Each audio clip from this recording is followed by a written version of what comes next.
Bismillahirrahmanirrahim. Kemudian yang kedua, durhaka kepada suami. Ini adalah dosa yang sangat besar. Kita sudah pahami bersama, durhaka pada orang tua adalah dosa yang sangat besar. Tetapi wanita yang durhaka kepada suami lebih besar lagi. Kenapa? Karena hak suaminya lebih tinggi daripada hak orang tuanya.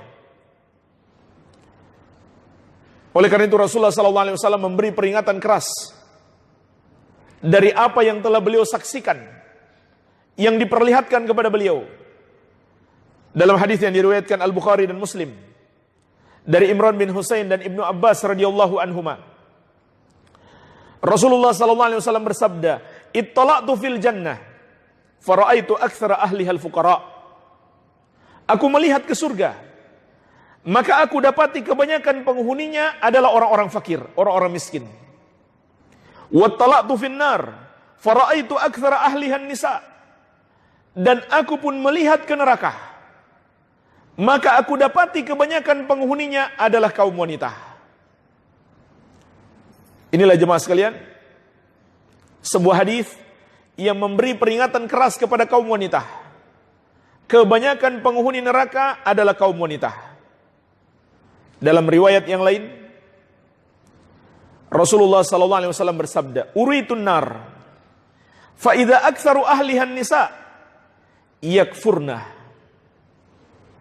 Aku diperlihatkan neraka. Ternyata kebanyakan penghuninya adalah kaum wanita. Kemudian Nabi SAW menjelaskan mengapa kaum wanita yang terbanyak menghuni neraka. Kata beliau, yakfurna, mereka melakukan kekufuran. Qila ayakfurna billah. Maka beliau ditanya, ya Rasulullah, apakah mereka kufur kepada Allah? Qala, Nabi SAW mengatakan, tidak, bukan itu maksudnya. Yakfurnal ashir, tetapi mereka kufur kepada suami, yaitu berbuat durhaka kepada suami. Wa yakfurnal ihsan, dan kufur terhadap kebaikan suami, yaitu melupakan kebaikan suami. Terlebih lagi ketika suaminya melakukan satu kesalahan, hanya dengan satu kesalahan itu dia lupa 100 kebaikan suami. Kata Nabi SAW, "Lau ahsanta ila ihdahunna ad-dahr, thumma ra'at minka syai'an, qalat ma ra'aitu minka khairan qat." Andaikan engkau berbuat baik kepada salah seorang istrimu itu selama setahun penuh, kemudian dia melihat satu kesalahanmu, maka dia pun berkata, aku tidak pernah melihat darimu kebaikan sedikit pun. Subhanallah. Hanya karena satu kesalahan suaminya, dia lupakan banyak sekali kebaikan suaminya kepadanya. Inilah jemaah sekalian, termasuk kedurhakaan kepada suami. Dalam riwayat yang lain, riwayat Muslim dari Jabir radhiyallahu anhu, Nabi SAW juga menyebutkan di situ sebabnya. Li'anna kunna tukthirna syakata wa takfurna al-ashir. Karena kalian, wahai para wanita, banyak mengeluh dan kufur terhadap suami. Banyak mengeluh di sini, kata para ulama, mengandung dua makna. Yang pertama, selalu mengeluhkan suaminya, padahal suaminya sudah banyak berbuat baik kepadanya. Hanya karena 1-2 kesalahan suami, di mana-mana dia keluhkan suaminya. Maka ini harus dihindari. Kemudian makna yang kedua, dia mengeluhkan takdir Allah yang ditetapkan atasnya. Maka ini yang menyebabkan para wanita itu banyak masuk neraka. Ya.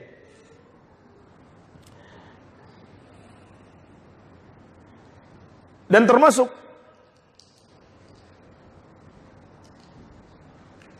ancaman yang diingatkan oleh Rasulullah SAW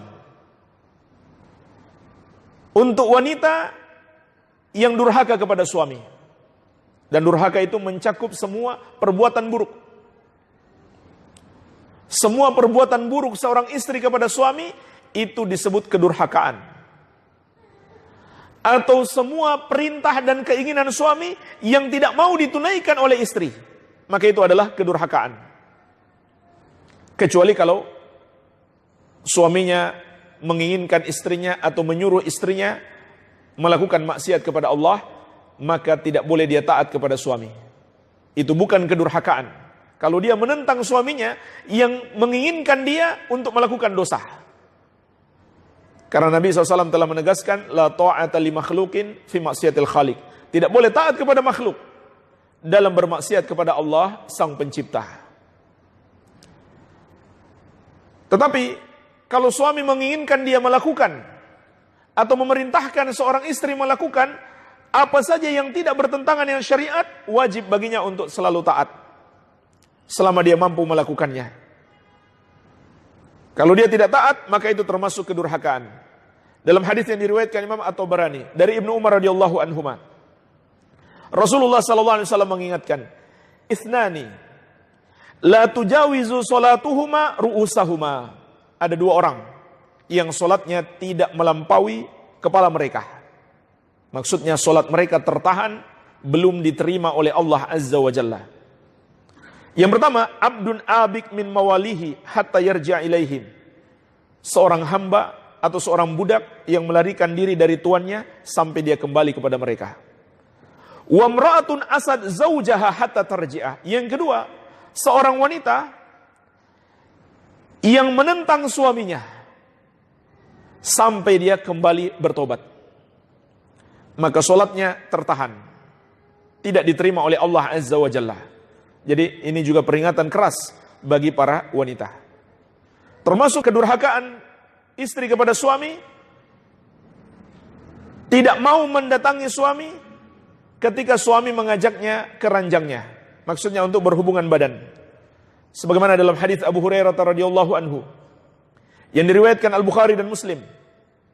Rasulullah sallallahu alaihi wasallam mengingatkan, "Idza da'a rajulun imra'atahu ila firashihi falam ta'tihi fabata ghadbana 'alaiha la'anatha al-malaikatu hatta tusbiha." Apabila seorang suami mengajak istrinya ke ranjangnya, tapi istrinya tidak mau mendatanginya, tidak mau melayani suaminya, kemudian suaminya itu tidur di malam itu dalam keadaan marah kepadanya, maka para malaikat melaknatnya sampai pagi. Bahkan dalam hadis yang diriwayatkan Imam At-Tirmidzi dari Talq bin Ali, Rasulullah sallallahu alaihi wasallam bersabda, "Ayyuma rajulin da'a zaujatahu lihajatihi falta'tihi walau kanat 'alat tannur." Wanita mana saja, istri mana saja yang dipanggil oleh suaminya untuk memenuhi hajatnya, maka hendaklah istri itu datang memenuhi panggilan suami, walaupun ia sedang memasak roti di atas tungku api. Walau sedang sibuk memasak, sibuk kerja, hendaklah dia datang memenuhi panggilan suami. Artinya, semua pekerjaan rumah itu bisa ditunda. Penuhi dulu apa yang menjadi hajat suami. Bahkan disebutkan dalam riwayat yang lain, walaupun dia mau keluar karena satu hajat, dan dia sudah berada di atas kendaraannya, hendaklah dia turun memenuhi panggilan suami.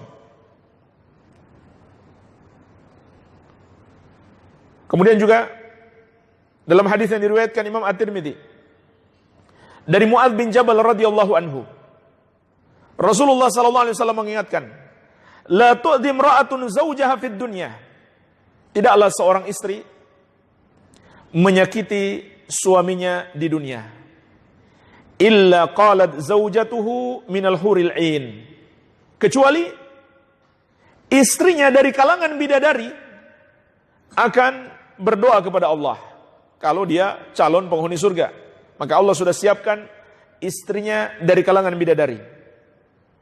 Maka mereka berdoa kepada Allah, seraya mengatakan kepadanya, "La tu'dhi," jangan kamu sakiti dia.